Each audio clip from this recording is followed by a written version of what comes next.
Hi, good morning, good afternoon, good evening, anywhere you're connecting with us from in the world. You are welcome to the Q, the Customer Experience Conversations.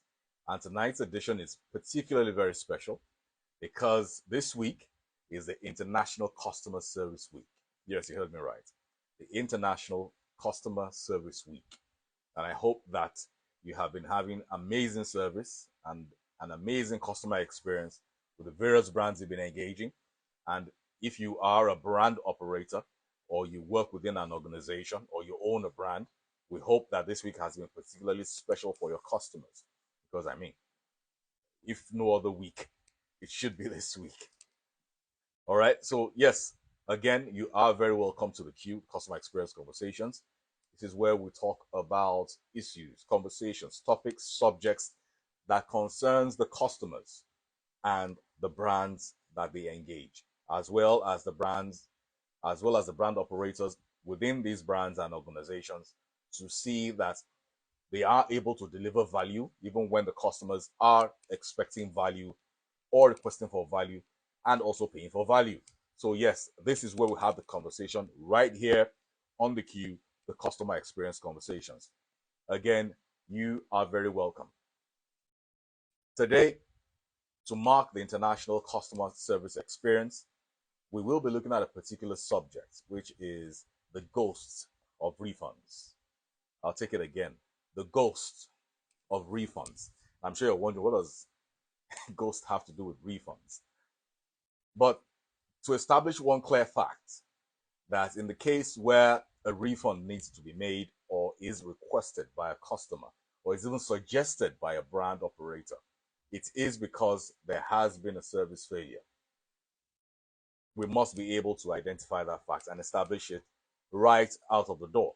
That for a refund to be part of the conversation, it means that at some point or the other, there has been a service failure. And the refund is one of those very few ways that we can always attempt to have some form of service recovery. So yes, it is very important that when we are engaging customers and then the conversation of refunds do come up, that we see how we can navigate this particular conversation. Because today we see a lot of brands, especially on Instagram, where you go on their pages and then you see no refunds, no scam pages, and some other funny stuff that they post on their pages. And the question is this: how can you run a brand or an organization and then you say that refunds aren't part of the conversation? Of course, we do understand that a lot of customers, or some customers, could be very, very funny, where they get a particular item from you, they have used the item, and maybe it's a particular clothing item, and maybe they worn it, concealed the label, and then 24 hours after they say, okay, you know what, there's a problem. I don't want this dress anymore. I don't want this shirt anymore. Can I have it replaced? Or I want a refund. So yes, we have seen instances like that where customers have also been very funny. But we must also understand that as brand and brand operators, that it is our responsibility to see how we can serve our customers to the utmost best of our ability. And part of that is in the case of a refund. Because either like it or not, there are legitimate issues of service breakdowns where the customer themselves could always ask for a refund, or it could be you just being proactive, which is another element that we've looked at in the past, where you are welcome to the queue, where it is a service recovery system, where there's a service failure. You can look at having refunds. You can look at having tendering apologies. So it is important that when we're engaging our customers and then there is some form of service failure, that we must be open to having refunds as part of the conversation. I'll give a very quick example. A couple of weeks ago, I engaged a brand right here on Instagram, and I was trying to buy a pair of sneakers from them, and I paid for the item, paid for delivery, and the vendor said it was going to be delivered the day after. She didn't specify the time. It was in the morning, I believe, maybe 10, 11 a.m., the morning after that we concluded payments and conversations, and it was just remaining delivery. That's I got a call.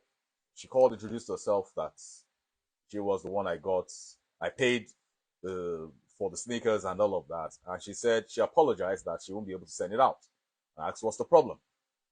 Then she said she got to the store in the morning, picked up the particular item that I ordered, and saw that part of the sole was cracked.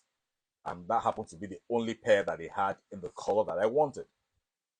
So she said that she couldn't in good conscience send that kind of item out because it was partly damaged. The vendor herself now gave an option that maybe I wanted to choose another one, which was quite proactive. And I said, because I think I was in a meeting at the time, so I couldn't process having to go through anyone's Instagram page and having to select different options of sneakers.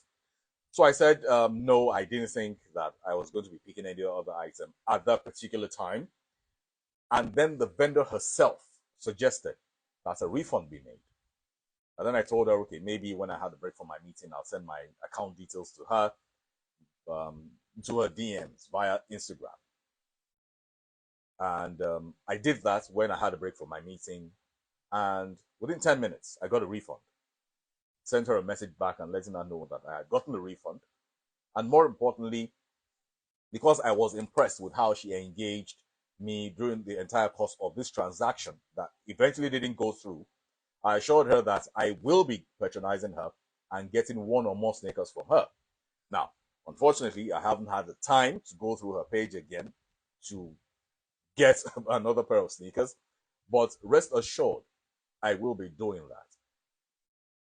What lesson can we learn from this?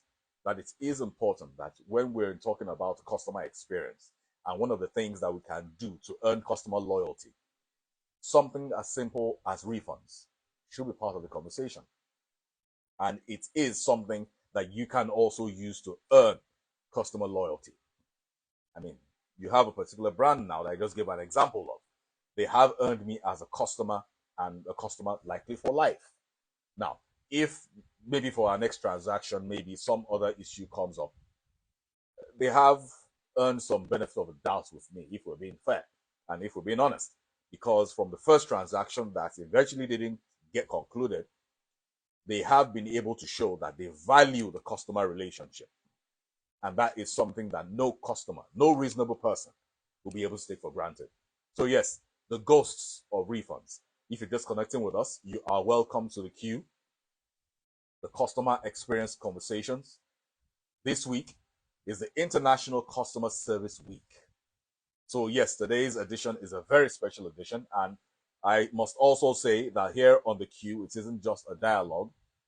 It isn't just a monologue, it is a dialogue where you get to call in to have a conversation with us. And especially for today's edition, we will like to hear what your opinion is with regards to what we're talking about, the ghosts of refunds. Maybe you're a customer. Of course, you're a customer because you engage your brand every single day. But maybe you're a brand operator. You have some insight into the conversation around refunds. Or maybe you're a customer and then you have some example or some experience with a brand with regards to refunds. We will like to hear your experience. We will like you to share it with us. So yes, please look at the buttons at the bottom of your screen. There is a button there that can help you to join the conversation, and then we can have a very, very rich dialogue, and most especially to mark today's edition of the International Customer Service Week, or like we like to call it here on the queue, customer experience. Because right here on the queue, we don't say customer service, we say customer experience. Because we have found that for most brands, organizations, even the established ones across various sectors and industries, that in their organizations, they have the customer service departments, customer service units.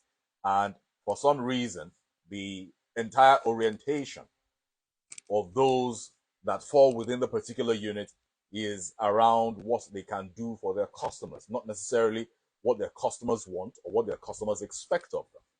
Which, if you're a very frequent subscriber here on the queue, you would know that we have been able to establish that one key factor to ensure customer experience is being optimized is where the customers come with their expectations and the brands are able to meet those expectations, it is then we are able to say that we have been able to deliver optimal customer experience to our customers during whatever engagement that we have with them, no matter how short, no matter how long.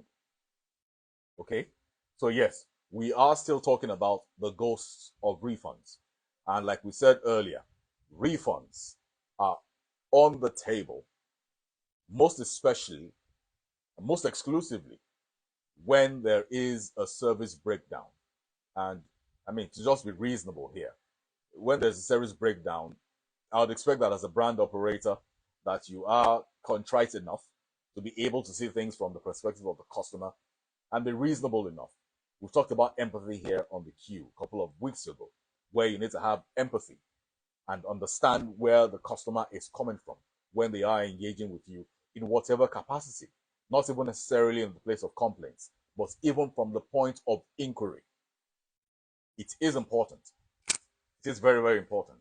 So, yes, refunds, they are part of the conversation and they must be part of the conversation where there is a service breakdown. Um, Other items on the list when we're talking about being able to recover from a service failure, aside from refunds, is apologies, where you're able to say, okay, you know what, we're very sorry. You'll be surprised that on some level, some customers, all they want is for you to acknowledge that you made an error or there was some issue or challenge from your perspective or from your position as a brand or a brand operator. And all they require from you is an apology and not even necessarily a refund. It could be something as simple as that. But we're not talking about that today. We're talking about refunds, the ghosts of refunds. So, like I said, here on the queue, which is a dialogue, please look at the buttons at the bottom of your screen and click on the one that would allow you request to join. We would like to have you join us as part of the conversation so that we can have a rich conversation, especially to mark this week's International Customer Service Week. Do we have anyone that wants to connect so they can be part of the conversation? Just share with us one experience or more that you have had either with customers as a brand operator or as a customer while engaging a particular brand with regards to refunds. While everyone is looking to connect, we will continue with the conversation. And yes, service failure. And for those that don't understand what a service failure is, a service failure is where the expectations of the customer with regards. All right, we'll give you some time to connect. Service failure is where there is a breakdown from where the customer, the expectation isn't met. Because when we're talking about customer experience and optimal customer experience, it is where a customer comes to your brand with expectations. And you, as a brand, you're able to identify those expectations and you are able to meet those expectations. Those expectations. So that is where you can say that you have had an optimal customer experience. All right. Hi. Good evening. Is it evening where you are, or morning, or afternoon? Good evening, Mr. Dapo. Calling this Vincent calling in from Lagos. Good evening. Thank you for connecting with us. Can you share with us one example, either from the perspective of the brand operator or from the perspective of the customer, one experience you've had with regards to refunds? Okay, I will share from the two perspective. Talking Fantastic. from a brand operator, talking from a brand operator, I run an educational consult business. So most times when I do business with my clients and it doesn't go through, it's advisable you put them through the line of the operation. If there's anything, you let them know, and if needs be for refund.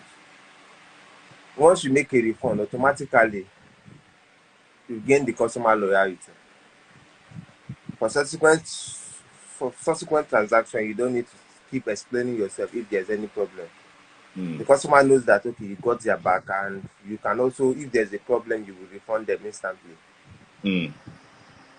So, from a customer perspective, I don't know how some some brand operates in Nigeria. I did a business with some registered organization in Nigeria here in Lagos. One of which is the map.ng. I think they closed down.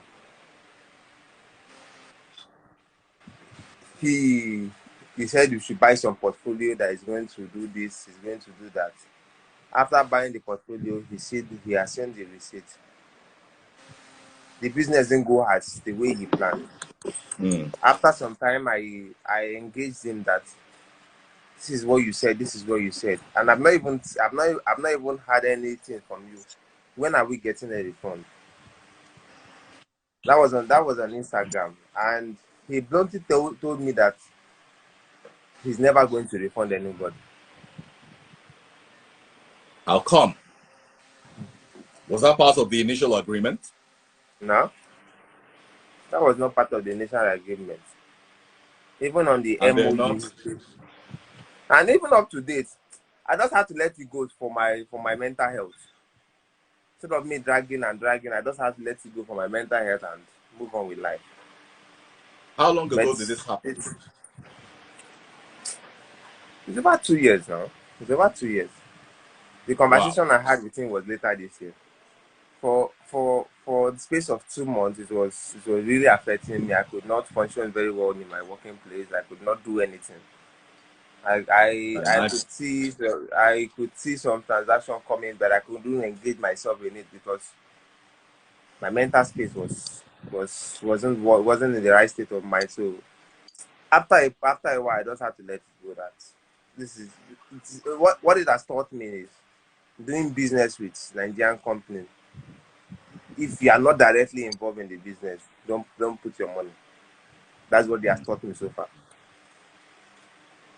Because even when you go to the government, even when you go to the government or any agency to complain, anybody that has more money wins the case. That's what it has taught me so far.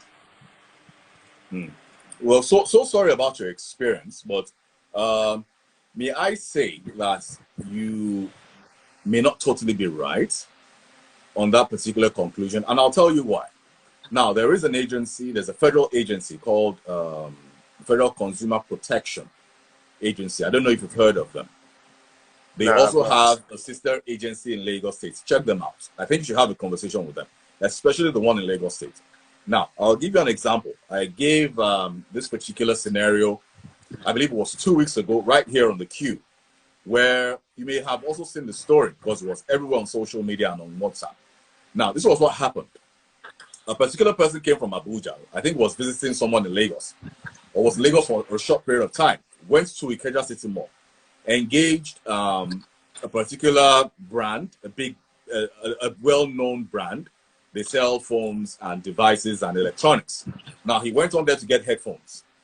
They weren't tested right there in the shop, so he took them to his, I think it was his hotel room. He tried to use them. Actually, tried to use them to call his wife, so he could brag to his wife that I have new headphones and all of that. And then they weren't coming on, so they weren't working. So the day after he went back to the store, they tested it at the store, they saw it wasn't working. And then he said, okay, you know what? I want to have a refund, which is also another example of what we're talking about here today, the Ghosts of Refunds. So he said, I wanted to have a refund. And then the brand insisted that we don't do refunds. We don't, it's not even part of the conversation that he should take another item. And the man said, you know what? I cannot take another item because I'm going back to Abuja tomorrow. What if I take this particular item, I get to Abuja, and then it doesn't work? So what's going to happen?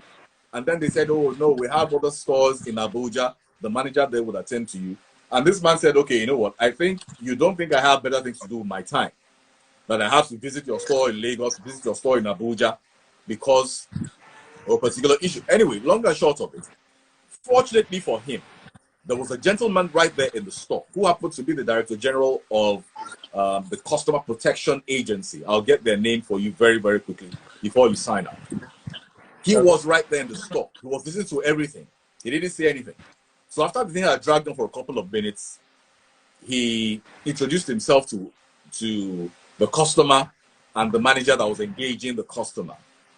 And the manager still insisted, okay, we're not doing refunds and all of that. And then the man said, it's the customer's right to get a refund. because there is a service failure. They dragged it for, I think, 90 minutes. When the manager was still very adamant about it, the man called his agents that he should come to the store to come lock the store up. They thought it was a joke. Within minutes, his boys came from, I think, maybe from Alausa, and then he had to address all the customers that they should please step out. He introduced himself and explained what happened. They were at the point of locking up the store when the manager kept calling her superiors, and then they kept having a back and forth and said, okay, you know what? We will do a refund. The refund will be done in 48 hours. And then the DG of the agency told them to put it in writing to ensure that they did it. Told the customer to give him a feedback if they did it within the stipulated time or not. They eventually agreed on 24 hours. After he left the store, you will not believe he got his refund under 2 hours. So this is the challenge, right? A lot of customers don't know their rights. Would you agree with that? I do, but sometimes it doesn't have to get to the stage that you start dragging back and front. Oh yes, I agree with you. I do purchase something from foreign online store. Like, let me use AliExpress as an example.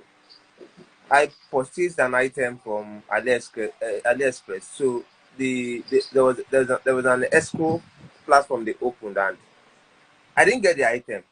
Once I reported I didn't get the item, the seller of the item chatted me personally to tell me that, okay, I'll be getting the item to show that if I feel I don't trust it, then I can go back and report to AliExpress. They should terminate the transaction and refund me. And I got my refund in less than 16 days.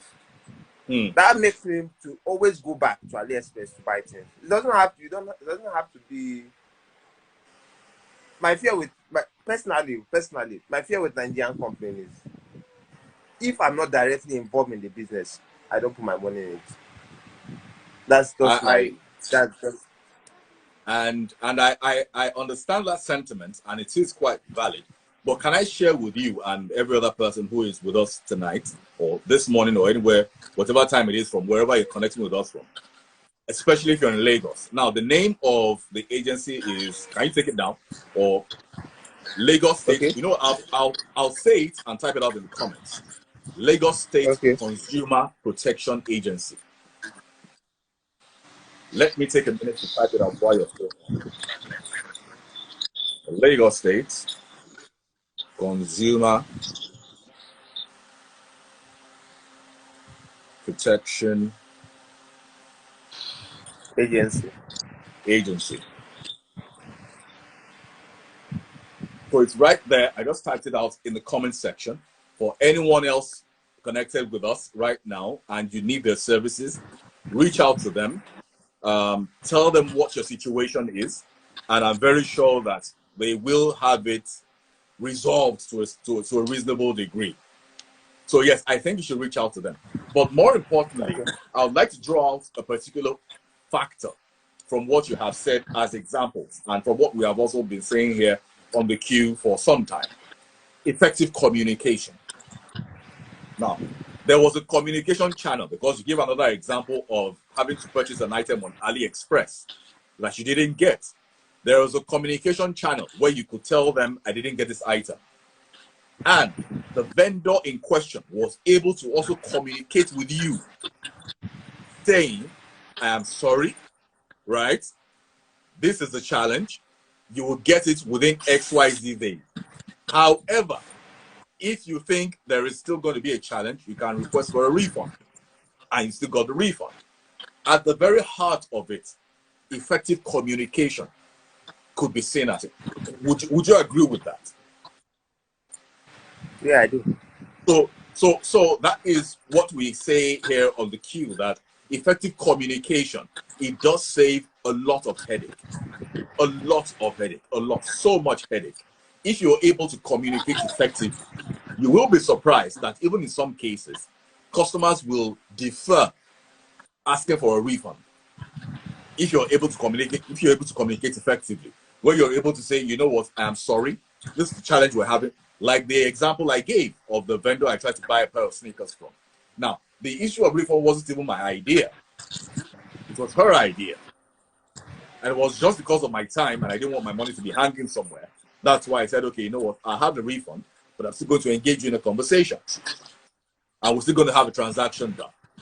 So yes, you made a very, very salient point. And thank you so very much for your example and Yes, your sir. contribution, especially on today's edition of the International Customer Service Week, right here on the Q, the Customer Experience Conversations. Tell a friend to tell a friend. Share this particular conversation with people within your circle that this conversation exists. Because for your Okay. particular example, it's another reason why this particular platform exists, where we can have these conversations, not just to learn lessons, but to also be able to gain valuable information. Now, tonight you've been able to learn that there's a particular agency in Lagos State, Nigeria, that can attend to your particular challenge, right? So Yeah. that is the Am I? value. Are they on IG? Can I DM them on IG or have to write them through mail? Hold on, let me check.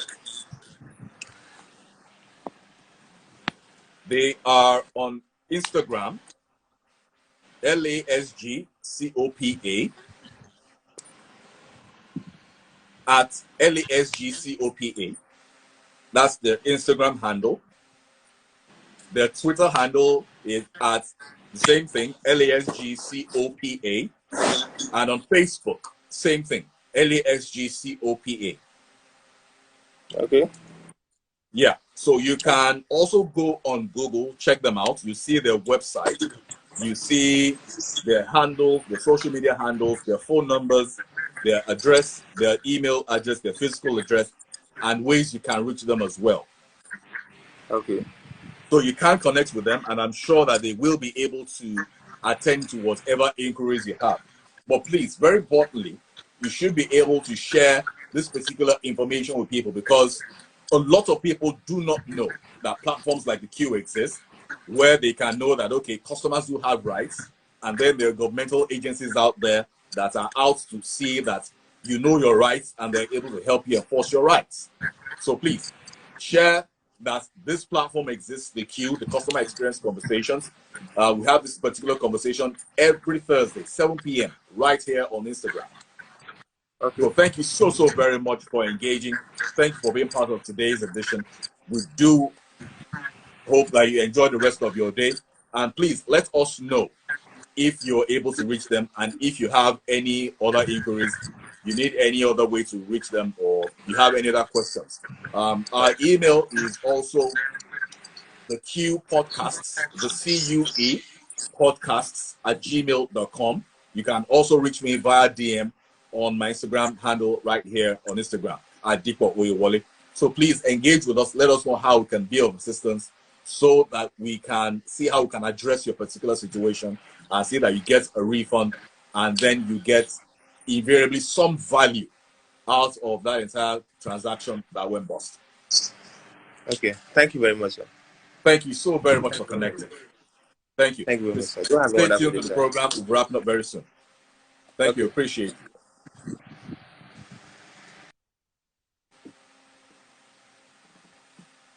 All right. So, yeah, thank you for connecting. That is part of what the Q is about.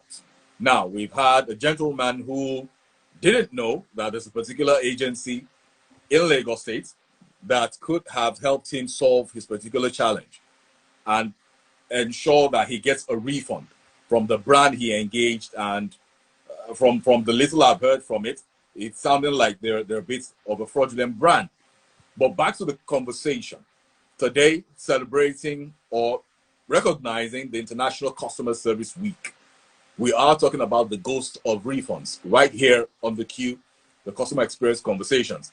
We can have one more call before we sign out for tonight, where you can share with us an experience you have had with regards to refunds, either as a business operator or as a customer. Look at the buttons at the bottom of your screen. You see one where you can request to be part of the conversation. We will love for you to be part of the conversation, especially to mark this week's International Customer Service Week on here on the Q, the Customer Experience Conversation. We are crossing home it will be interesting to have one more conversation. But a quick take from the last conversation we had, because we just had someone call in, where he's been able to express various examples from one conversation. He was able to have a refund with one particular example. Another example, he wasn't able to have a refund. At the very heart of both examples, the nexus that we can draw, or the conclusion that we can draw from both examples, is effective communication. And we have said that here on the queue several times. Where effective communication exists between a brand operator and a customer, so much headache is saved. So much headache is saved. So much complaint is saved. As a matter of fact, from what we've been able to establish from the last caller, is even where there is effective communication, a customer could delay asking for a refund if you communicate effectively, especially if you communicate proactively, where you communicate with the customer before they even know that there's a challenge coming, or they have a challenge on their hands with regards to the product they buy from you or the services they engage you for. So effective communication is something that we need to understand that it is at the heart of the customer experience conversation. It is very, very important. Very, very important. So yes, again, it is the International Customer Service Week, and this is where we will be winding down on today's conversation, today's broadcast of the Q, the customer experience conversation. Today, we've talked about the ghosts of refunds, where we've been able to establish that refunds will only happen where there is a service failure. And where there is a service failure, it is the responsibility of the brand and the brand operators to ensure that they are able to engage different levels of service recovery. Which one of them is refunds? Refunds must be part of your conversation in your brand, in your organization. No matter whatever it is you do, you sell a product, you provide a service, refunds must be part of the conversation. And even where the refunds won't be possible, you should be able to communicate effectively with your customers so that they understand where you are coming from, because it is your responsibility as well to empathize with them and understand where they're coming from also. So we must be able to communicate effectively when we are engaging our customers. It is at the heart of effective customer experience. Coasting home, winding down, on a final note, like we say right here on the queue, as a customer, when you're engaging a brand operators, remember to demand for value. That is what you're paying for. It is your responsibility. It is your right that you demand for value when you pay for it. As a brand operator, it is your responsibility to see that you meet those expectations of your customers. It is your responsibility to see that you deliver value to your customers whenever they engage you. And I believe that when we're able to do this from both sides of the aisle, we will have optimal customer experience where the customers engage the brand and the transaction is being able to be carried out effectively. And brands will also see and identify that having customer loyalty is not rocket science. It is very easy to have. It is very easy to get, where your customers are your unpaid marketers, and you are going to be better off for it. Till next time, next week, right here on the Q, the Customer Experience Conversations, I remain your host, Dikbo Oyewole. You want to connect with us, engage this particular episode or previous episodes that we've had, check our YouTube page at the Q Podcast, the CUE Podcast, where you can see previous episodes of the Q, especially, and also today's episode that will be on the YouTube page in 24 hours. Till next time, next week, I remain your host again, Deepak Oyewole. Thank you very much for connecting with us right here on the Q, the Customer Experience Conversations. Remember to share, like, tell a friend to tell a friend that there is a platform called the Q, the Customer Experience Conversations, where we talk about issues, conversations that concerns the customer and the brands they engage, as well as the brand operators within those organizations. Till next time, same time next week. Thank you. Enjoy the rest of your day. Enjoy the rest of your evening. Bye-bye.